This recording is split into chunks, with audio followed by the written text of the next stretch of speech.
ان کا نام بھی لکھے میرا نام بھی لکھو، محمد ارشد قادری۔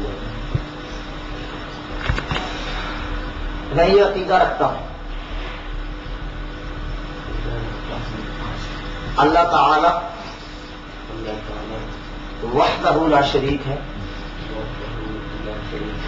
قائم بالذات ہے، اس کا کوئی شریک نہیں۔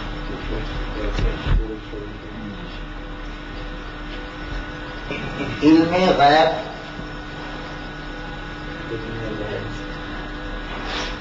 جوہری اللہ تعالیٰ کا خاصہ ہے، اسی غیر کے لیے ثابت کرنا شرک ہے۔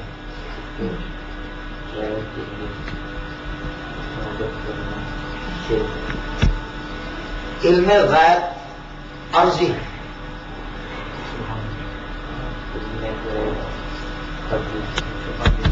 ہمارے پیارے آقا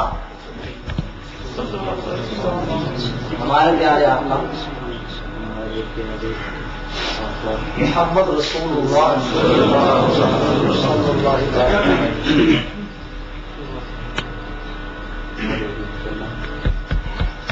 کیا لکھوایا؟ میں محمد ارشد قادری یہ عقیدہ رکھتا ہوں اللہ تعالیٰ وحدہ لا شریک ہے، قائم بالذات ہے، اس کا کوئی شریک نہیں۔ علم غیب جوہری اللہ تعالیٰ کا خاصہ ہے، اسے غیر کے لیے ثابت کرنا شرک ہے۔ علم غیب ارضی میرے پیارے آقا محمد صلی اللہ تعالیٰ علیہ وسلم کو حاصل ہے اور اسے آپ کے لیے کلی مانتا ہوں۔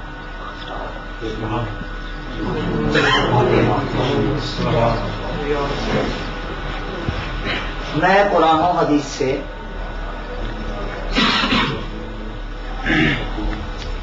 اپنے اسی عقیدے کو ثابت کروں،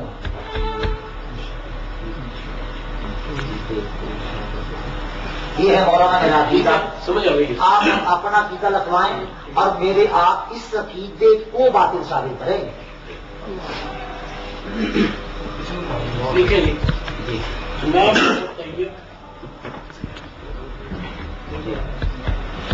یہ عقیدہ رکھتا ہوں کہ اللہ وحدہ لا شریک ہے،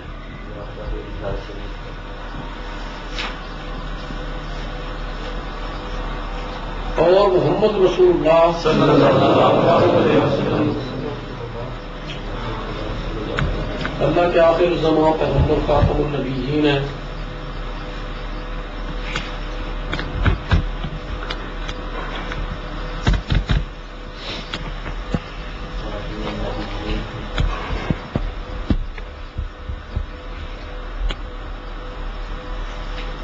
آپ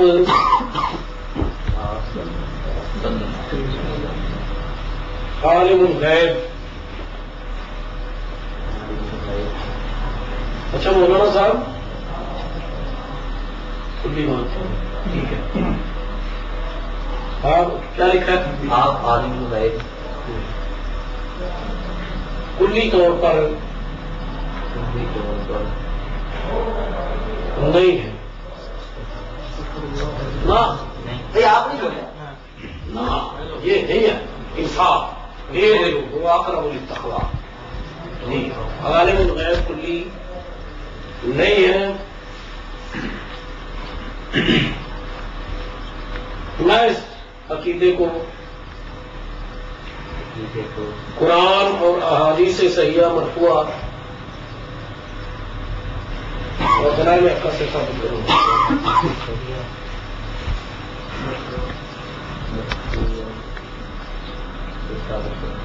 جی لکھ دیا عقیدہ ان کا۔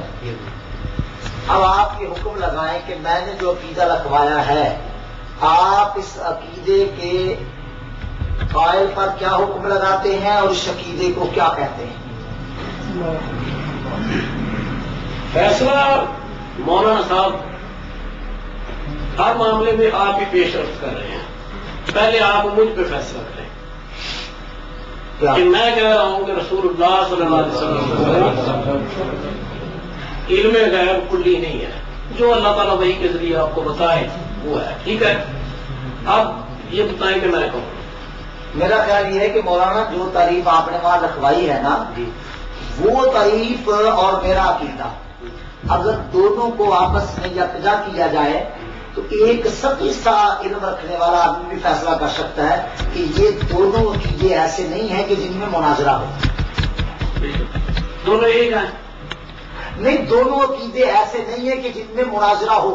اور آپ کا دعویٰ یہ ہے کہ دونوں ایک نہیں ہیں, تو آپ میرے عقیدے کو حکم لگائیے کہ تمہارا عقیدہ یہ شرکیہ ہے, کفر ہے, یا اس عقیدے کی وجہ سے تم اب کافر ہو گئے ہو یا مشرک ہو گئے. کیا خرابی لازم آئی عقیدے میں جس کی وجہ سے ہمیں یہاں آمنے سامنے آنا پڑ گیا, ورنہ آپ اپنی مسجد میں بیٹھے ہوئے درس دیتے, میں اپنی مسجد میں بیٹھا ہوا درس دیتا.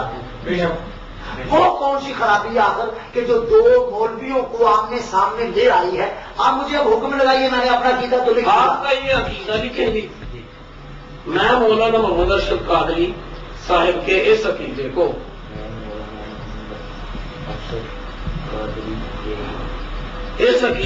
کہ آپ کہ مولانا صاحب رسول اللہ صلی اللہ علیہ وسلم کو علم غیب عرضی کلی مانتے ہیں.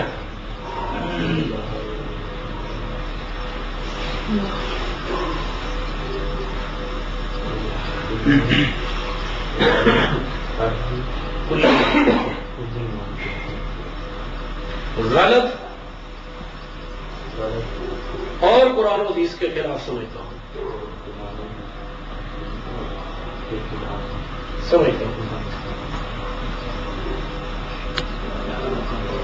کیونکہ غلطی کا لگ جانا کوئی بعید نہیں ہے کسی مسلمان کو.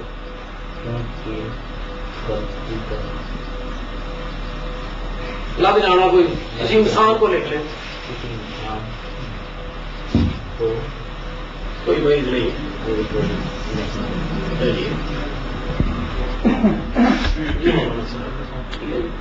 آپ حکم لگائیے قائل کو. کہہ رہا ہوں کہ غلط ہے, قرآن و حدیث کے خلاف ہے. آپ ضرور اس بات پہ تلے ہوئے ہیں. آپ قائل کو آپ نہیں لگائیے نا. سنجیدہ محفل ہے, کسی کو کافر مشرک کیا اس سے نیچے گزارا نہیں ہو سکتا.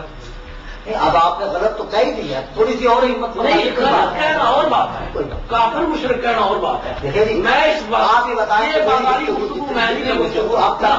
سنجیدگی متان کوئی بات آپ متان سنجیدگی جتنی گفتگو آپ کی میرے ساتھ ہوئی ہے, آپ کے احباب بیٹھے ہوئے ہیں جی جی, ان سے آپ پوچھ رہے ہیں کہ میری گفتگو میں کسی طرح کا کوئی یہ پہلو کہ جس میں میں خام خواہ میں آپ کو ذکر کرنا چاہوں کہ آپ نے کہا میں نے مان, چونکہ میرے پیش نظر اللہ تعالیٰ کی رضا اس کے محبوب سب ہے. کہیں ایسا نہ ہو کہ ہم محنت کرتے کرتے ہیں وہ محنت کرتے کرتے جو ہے وہ ناکامی آخر میں ہمارے ہاتھ میں سرا. اس لیے ورنہ اس کے علاوہ کوئی جو ہے وہ نقطہ نظر پیش صاحب آپ کہہ رہے ہیں اب آپ نے مجھے شریک ہے, اللہ وحدہ لا شریک ہے. ٹھیک ہے, اب جب بات ہوگی بات کھلے گی. آپ فی الحال اس معاملے میں آپ کے اس موقف کو میں یہی آسان سے آسان لفظ یہی کہہ سکتا ہوں کہ آپ کو غلطی لگی ہے اور آپ کا یہ نظریہ غلط ہے. آپ یہ کہیں نا کہ میں کافر ہوں, میں یہ لفظ بہرحال امت پہلے ہی اختلاف اور انتشار کا شکار ہے, علماء سے مولویوں سے متنفر ہے. اگر آپ کو اس بات کا مولانا احساس تھا, اس بچے کے اندر جو جذبات احساسات پیدا کیے گئے وہ کوئی اس کے پیچھے اتحاد کی فضا مجھے نظر نہیں آئی. میں مجبور ہو کر میں ریکارڈ ہو رہا ہے, میں مجبور ہو کر آیا ہوں کہ اب میں تشدد بام کروں کہ عقیدہ اہل سنت و جماعت کا جو نبی علیہ السلام کے علم غیب کے حوالے سے ہے وہی برحق ہے. تو بات کرتے ہیں ایسی کوئی بات. اب آپ ہم پر کوئی بات جہاں آپ نے اتنی ہمت فرمائی ہے, آپ ہم پر حکم لگا دیجیے آپ کہ تم نے یہ عقیدہ رکھا ہے, اس کے بارے میں لگائیے حکم ہم پر. پہلے آپ لگائیے, میں نے کہہ دیا ہے, میں نے کہہ دیا کہ آپ کا عقیدہ غلط ہے, قرآن و حدیث کے خلاف ہے. آپ پہلے حکم مجھ پہ لگائیں. جی میں کہتا ہوں کہ رسول اللہ صلی اللہ علیہ وسلم کو علم غیب کلی نہیں ہے. ادھر آپ کہہ رہے ہیں نا کہ علم غیب کلی نہیں ہے. اب ہم نے تو اپنا عقیدہ دیا لکھوا, ٹھیک ہے. اب آپ نے میرے عقیدے کے بارے میں کہا کہ یہ عقیدہ ہے. اگر کہنا تو آپ غیب کو حکم لگا دیجیے تاکہ آپ سے بات آپ کی بات ایسے انداز سے ہو رہی ہے